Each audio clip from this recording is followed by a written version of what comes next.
এই যে যাইতেছি রাস্তা দিয়ে। যেটা বলছিলাম, ইলিশ মাছ অবরোধ চলছিল। আসলে একটা ফোন আইছিল, এর জন্য আমি কিছুক্ষণের জন্য ফোনটা কাট করছিলাম। আসলে এখন প্রত্যেকটা ইলিশ মাছের পেটে ডিম, এর জন্য এখন ইলিশ মাছ ধরা নিষেধ। এর জন্য ইলিশ মাছ ধরছে না, এর জন্য আমাদের যাওয়া হয়নি। তাছাড়া এর আগের বছরে আমরা গিয়েছিলাম ইলিশ মাছ আনার জন্য, আনছিলাম প্রায় 400-500 কেজি মতো। পাইকারি নিয়ে পাইকারি আবার বিক্রি করছিলাম চুয়াডাঙ্গা জেলাতে, কার্পাসডাঙ্গাতেও দিয়েছিলাম। আসলে মাছটা অনেক ভালো সুস্বাদু মাছ ছিল, কুয়াকাটার মাছ। আমি নিয়েছিলাম বিক্রি করার জন্য, এর জন্য এবার আর যাওয়া হয়নি, এরকম অবরোধ চলছিল বলে। গ্রামের মধ্যে দিয়ে যাইতেছি ভ্যানে করে। আসলে অনেক সুন্দর এক গ্রাম অঞ্চল। এই যে রাস্তা, নাইস, সেই বিউটিফুল রাস্তা, অনেক সুন্দর। আপনারা অবশ্যই আমাদের চুয়াডাঙ্গা জেলা থেকে বেরিয়ে যাবেন, আশা করি অনেক ভালো লাগবে। আসলে আপনারা যারা শহরাঞ্চলে থাকেন তারা কিন্তু এই গ্রামের ফিলটা একটু পাবেন না। এখানে সুন্দর প্রাকৃতিক আওয়াজ, কোনো গাড়ির সাউন্ড না, একদম সুন্দর একটা সাউন্ড, বাতাসের শব্দ, এখানে কোনো গরম না। গ্রাম অঞ্চলে অনেক সুন্দর পরিবেশ, এখানে ইচ্ছা মতো বেড়াইতে পারবেন। আর শহরাঞ্চলে তো ইচ্ছা মতো বেড়ানো যাবে না।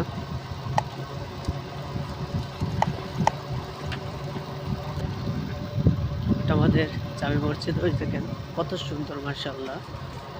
আরেকটাও আছে, ওদিকে দেখাইবো।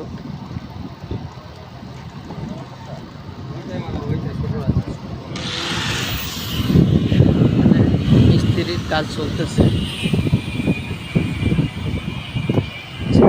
বন্ধু আসতেছে, বন্ধুরা ছাকা খাইছে আজ 5-6 দিন হইল।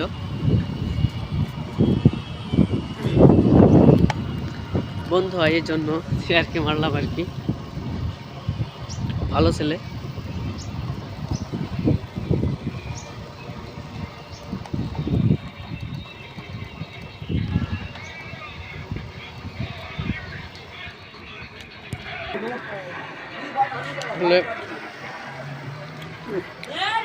একটা দোকানে আসলাম,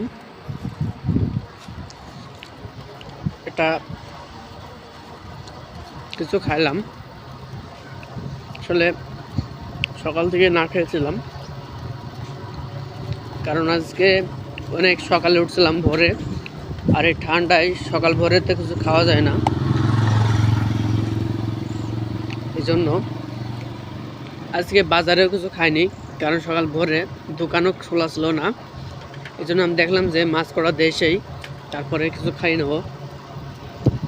এই জন্য কিছু খাওয়াইলো দোকানে, বেশি কিছু খাইনি। একটা কেক খেলাম, একটা রুটি খেলাম, একটা কলা খেলাম। এবার বাসায় গিয়ে খাবো। আমার বাসা যেহেতু আরও 5 কিলোমিটার যেতে হবে। আসলে আমার প্রতিনিয়ত ব্যবসা, মাছের ব্যবসা, আমি প্রতিদিন যাই। সব দিন তার অর্ডার থাকে না, কিছু কিছু দিন সপ্তাহে মনে করেন 3 দিন কি 2 দিন অর্ডার থাকে, আর বাদ বাকি আমি এমনিতে হাতে করে বেশি।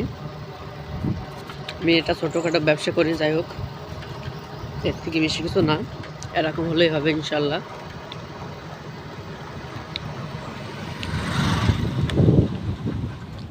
আমার একটা কাকা আসছে, ধানের শীষের লোক, বুঝছেন, যেটা আমার কাকার আবার সেই লোক ভাড়া মারতে পারে ভালো ভ্যানে করে। আমাদের মসজিদ কাজ করতেছে,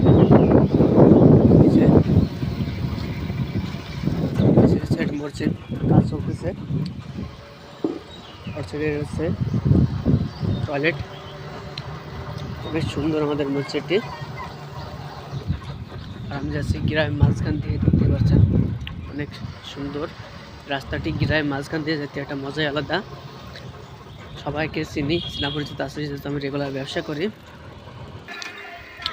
এখানে দাঁড়ালাম কারণ আমার একটা আপু বলছিল একটা মোবাইল বেচবো, এই জন্য দেখা যাক মোবাইলটা নিতে পারি কিনা। আইসি আজকে আবার অনেক কাজ আছে, বাসায় গিয়ে আমার ভুট্টা বীজ সেঁকবো, ভুট্টা বীজ সার দেবো।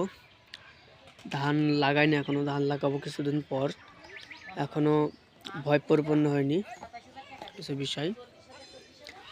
আসলে একটা জিনিস কি, সব দিক দিয়ে কাজ করতে হবে, ঘাস কাটতে হবে, আবার ভুট্টা বীজ সেঁকও দিতে লাগবে, একবারে হয়ে যাবে ইনশাল্লাহ। আপনারা অবশ্যই ভিডিওটি শেষ পর্যন্ত দেখবেন। আর বিশেষ কি, এখন কয়টা বাজে, এখন বাজে 12:30 মতো, 12:29, 12:30টায়। আজকে একটু লেট হয়ে গেল মাছ দেখার জন্য, কারণ যাকে মাছ দেখছিলাম সে তো বাড়ি ছিল না, তাকে ফোন দিয়ে আনতে হয়েছিল, এই জন্য একটু লেট হয়ে গেল। তাছাড়া আমার 10টা, 10:30, 11টার মধ্যে হয়ে যায়, আজকে দেরি হয়ে গেল। ফোনটা নিলাম, আপনাদেরকে দেখাইতেছি ফোনটা কেমন। এই যে ফোনটা কত হতে পারে অবশ্যই কমেন্টে বলে যাবেন। আমি দামটা কিন্তু এখন বলবো না আপনাদের মাঝে। এখন আপনাদের একটা জিনিস কি, ফোনটার সমস্যা আছে একটাই, তোমার লকটা খুলতে পারছে না, মানে লকটা সমস্যা, আর ওপর গাড়ির কাজটা ফেটে গেছে। অরিজিনাল না, ওটা হচ্ছে তোমার সিম্পল কাজটা ফেটে গেছে, তাছাড়া কিছুই না। ফোনটা ভাবতেছি 500 টাকা দেবো, দেখা যাক কি হয়। আসলে একটা বিষয় কি, ফোনটা যদি সেরে আমি ঠিক করতে পারি, আমি বাড়িতে নিজেদের ব্যবহার করতে দেব, আর যদি না হয় তাহলে আবার ফেরত দিয়ে দেব। আমি বলি করে নিয়ে আসলাম, যে বললাম আগে কাজ তারপরে টাকা, এই জন্য বললাম যে একদিন নিয়ে যাব, তারপর দিন হয় টাকা দিয়ে যাবো, না হলে দেবো না, বলে গেলাম। দেখা যাক কী হয়। এছাড়া বন্ধুরা, ধন্যবাদ আমার ভিডিওটি দেখার জন্য। আপনারা ভালো থাকবেন, সুস্থ থাকবেন। আজকে এই পর্যন্তই, ইনশাল্লাহ আবার আপনাদের মাঝে একদিন আসবো ভিডিও করার জন্য। আর আমাকে ছোটো ভাই হিসেবে দেখবেন, আর একটু চ্যানেলটা সাবস্ক্রাইব করে দেবেন। আমি হলাম নতুন ইউটিউবার, মাঝে সাঝে ভিডিও করি, শর্ট ভিডিও ছাড়ি, আমাকে একটু সাপোর্ট করবেন ইনশাল্লাহ।